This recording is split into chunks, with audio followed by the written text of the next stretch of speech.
नमस्कार दोस्तों, आप देख रहे हैं आपका अपना YouTube चैनल। दोस्तों मैं हूं सुरेंद्र, स्वागत करता हूं आप सभी का हमारे इस YouTube चैनल पर।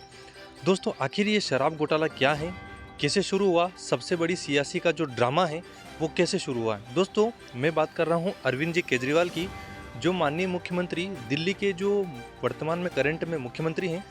दोस्तों इनके ऊपर जो शराब घोटाला का जो इनके ऊपर केस है, साथ ही साथ इन्हें जिस प्रकार से गिरफ्तार किया गया है, दोस्तों आज की इस वीडियो में हम विस्तृत रूप से इनके बारे में चर्चा करने वाले हैं।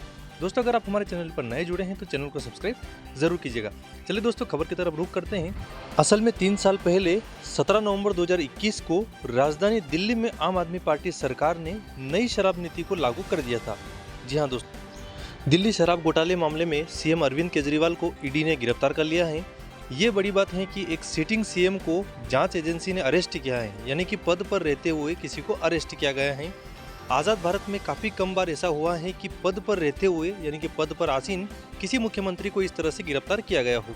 लेकिन अब क्योंकि गिरफ्तारी हो चुकी है, ऐसे में आगे का रास्ता भी चुनौतीपूर्ण रहने वाला है। आपकी जानकारी के लिए आपको बता दें कि ईडी ने अरविंद केजरीवाल को शराब घोटाले में अरेस्ट किया है। इसी मामले में मनीष सिसोदिया और संजय सिंह को भी गिरफ्तार किया जा चुका है। दूसरी पार्टी की बड़ी नेता की कविता का भी शराब घोटाले में ही अरेस्ट हुआ है। अब सभी के मन में सबसे बड़ा सवाल ये है कि आखिर ये सारा विवाद है तो है क्या, किस बात को लेकर सियासी ड्रामा चल रहा है, ये नई शराब वाली नीति जो है वो क्या है। सरल शब्दों में सारा विवाद समझने की कोशिश हम करते हैं, तो चलिए आगे हम रुख करने वाले हैं। असल में 3 साल पहले 17 नवंबर 2021 को राजधानी दिल्ली में आम आदमी पार्टी सरकार ने नई शराब नीति को लागू कर दिया था। इस नई नीति के मुताबिक दिल्ली को कुल 32 जोन में बांटा गया है और कहा गया कि आप हर जोन में 27 शराब की दुकानें खोल सकते हैं।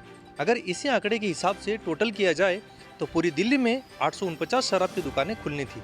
एक बड़ा बदलाव ये होने वाला था कि जो भी शराब की दुकानें खुलनी थी वो सारी प्राइवेट सेक्टर की थी। सरकार का कोई हस्तक्षेप वहाँ पर नहीं होने वाला था।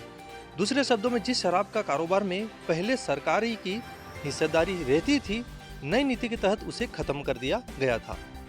अब दिल्ली के मुख्यमंत्री केजरीवाल जी के पास यानी कि इस समय क्या क्या कानूनी विकल्प बचे हैं, चलिए आगे समझते हैं। इसे और आसानी से ऐसा समझा जा सकता है कि नई नीति लागू होने से पहले तक दिल्ली में शराब की 60% दुकानें सरकारी रहती थी, वही 40% प्राइवेट द्वारा ऑपरेट की जाती थी। लेकिन नई नीति के बाद 100% दुकानें प्राइवेट करने की बात हुई थी।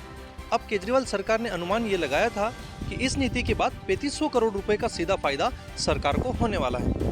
एक उदाहरण से हम समझने की कोशिश करते हैं। 750 ml की जो एक शराब की बोतल थी, उसका दाम 530 रुपये से बढ़कर 560 रुपये कर दिया गया था।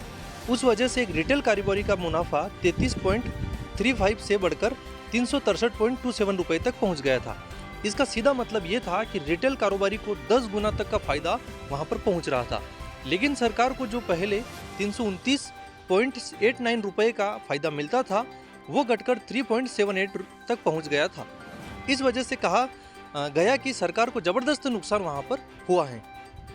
अब एक सवाल ये भी उठता है कि सीएम अरविंद केजरीवाल कैसे इस मामले में फंस गए। असल में कुछ दिन पहले इसी मामले में केसीआर की बेटी के कविता को अरेस्ट भी किया गया था।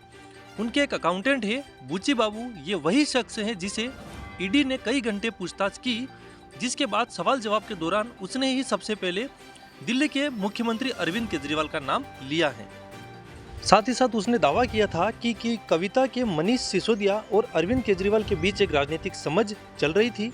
एक बड़ी बात यह है कि शराब घोटाले में ईडी ने दिनेश अरोड़ा को भी गिरफ्तार किया था। पता ये चला कि इस शख्स ने भी सीएम से मुलाकात कर रखी थी। इसी तरह वाईएसआर कांग्रेस के सांसद मंगुटा श्रीनिवासुलु रेड्डी और केजरीवाल के बीच में भी कई बार मुलाकातें वहां पर हुई हैं। साथ ही साथ श्रीनिवासुलु रेड्डी शराब कारोबार में बड़ी ही एंट्री चाहते थे। दावा यह है कि सीएम ने ही उनके नाम को सबसे पहले आगे किया था और उनकी तरफ से स्वागत भी किया गया। ईडी जांच का एक पहलू ये भी बताता है कि एक्साइज पॉलिसी पर मनीष सिसोदिया और अरविंद केजरीवाल के साथ में ही काम कर रहे थे। ऐसे में अगर सिसोदिया पर कोई आरोप लगे तो सीएम से पूछताछ लाजिमी है।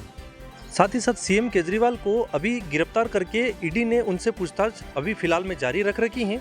दोस्तों अब देखना ये होगा कि क्या सीएम केजरीवाल का शराब घोटाले से संबंध है या नहीं भी है। दोस्तों इसके विषय में आपकी क्या राय है, आप हमें कमेंट सेक्शन में कमेंट करके जरूर बताइएगा।